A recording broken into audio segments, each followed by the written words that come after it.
بسم اللہ الرحمن الرحیم۔ السلام علیکم۔ ایک بار والی ہندوستان نے سرخ سکوں سے بھری 2 طشت حضرت بابا فرید رحمۃ اللہ علیہ کی خدمت میں بھیجے۔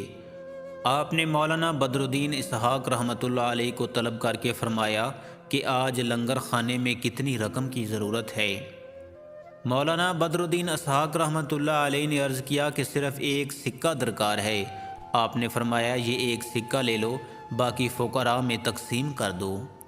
مولانا بدر الدین اسحاق رحمۃ اللہ علیہ کچھ دیر سوچنے لگے، پھر عرض کیا کہ ایک سکہ قرض بھی ہے۔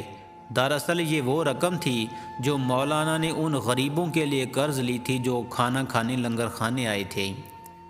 وہ قرض بھی لے لو اور باقی سکے ضرورت مندوں میں تقسیم کر دو۔ پیر و مرشد کا حکم تھا۔ مولانا بدر الدین اسحاق رحمۃ اللہ علیہ نے رات کے اندھیرے میں تمام سکے محتاجوں اور مسکینوں کے درمیان تقسیم کر دیے۔ بعد میں مولانا اسحاق رحمۃ اللہ علیہ کو احساس ہوا کہ رقم بانٹتے ہوئے ایک سکہ راستے میں گر گیا تھا۔ اس خیال کے آتے ہی مولانا بدر الدین اسحاق رحمۃ اللہ علیہ چراغ لے کر نکلے۔ آخر وہ سکہ راستے میں پڑا ہوا مل ہی گیا۔ مولانا نے اسے اٹھا کر اپنے پہران کی جیب میں رکھا اور کہا یہ کل کام آئے گا۔ پھر عشاء کی نماز کا وقت ہو گیا۔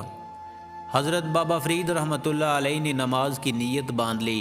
ابھی سورہ فاتحہ کی تلاوت ہی کی تھی کہ اچانک نیت توڑ دی۔ حاضرین مسجد کو پیر و مرشد کے اس عمل پر حیرت ہوئی۔ حضرت بابا فرید رحمۃ اللہ علیہ نے دوبارہ نیت باندھی۔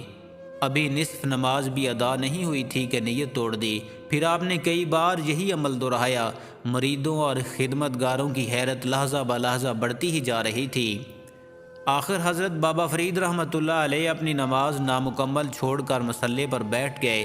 کسی مرید اور خدمتگار میں اتنی جرأت نہیں تھی کہ پیر و مرشد کے اس عمل کی وجہ دریافت کر سکے، مگر تمام حاضرین محسوس کر رہے تھے کہ کوئی نہ کوئی غیر معمولی بات ضرور ہے۔ آخر حضرت بابا فرید رحمۃ اللہ علیہ خود ہی شیخ بدر الدین اسحاق سے مخاطب ہوئے، مولانا مجھے نماز میں حضوری حاصل نہیں ہوتی۔ شیخ بدر الدین اسحاق دست بستہ کھڑے ہو گئے، سیدی اس سلسلے میں یہ ناقص کیا کر سکتا ہے؟ آپ نے فرمایا مجھے ایسا محسوس ہوتا ہے کہ سلطان کی پیش کردہ نظر میں سے کچھ باقی رہ گیا ہے۔ حضرت بابا فرید رحمۃ اللہ علیہ نے فرمایا مولانا کیا تم نے ساری رقم ضرورت مندوں میں تقسیم کر دی تھی؟ یہ سنتے ہی مولانا بدر الدین اسحاق رحمۃ اللہ علیہ نے سر جھکا لیا۔ سیدی کل کے خرچے کے لیے ایک سکہ بچا کے رکھا ہے۔ مولانا بدر الدین اسحاق کو اپنی غلطی کا احساس ہو گیا تھا، اس لیے پیر و مرشد کی خفگی کے خیال سے آپ کی آواز لرز رہی تھی۔ کہاں ہے وہ سکہ؟ حضرت بابا فرید رحمۃ اللہ علیہ نے حضرت بدر الدین اسحاق کو مخاطب کرتے ہوئے فرمایا۔ آپ کے لہجے سے ناگواری کا رنگ نمایاں تھا۔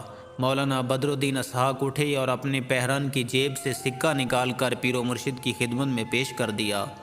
حضرت بابا فرید رحمۃ اللہ علیہ چند لمحوں تک اس سکے کو دیکھتے رہے اور پھر اسے دور پھینکتے ہوئے فرمایا یہی دھات کا ٹکڑا بندے اور اللہ کے درمیان حائل ہو گیا۔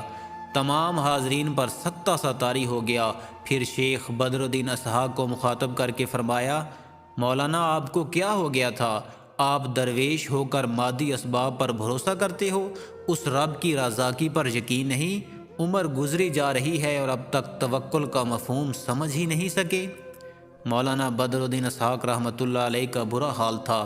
شرم و ندامت سے سر جھکا ہوا تھا اور آنکھوں سے آنسو جاری تھے۔ مولانا اس واقعے کا ذکر کرتے ہوئے کہا کرتے تھے کہ پوری زندگی میں وہ رات مجھ پر سب سے بھاری گزری ہے۔ شدید غم کا یہ عالم تھا کہ میں کئی راتیں سو نہ سکا۔ بار بار ذہن میں ایک ہی اذیت ناک خیال ابھرتا تھا کہ کاش میں اپنے ہاتھوں کو آلودہ نہ کرتا۔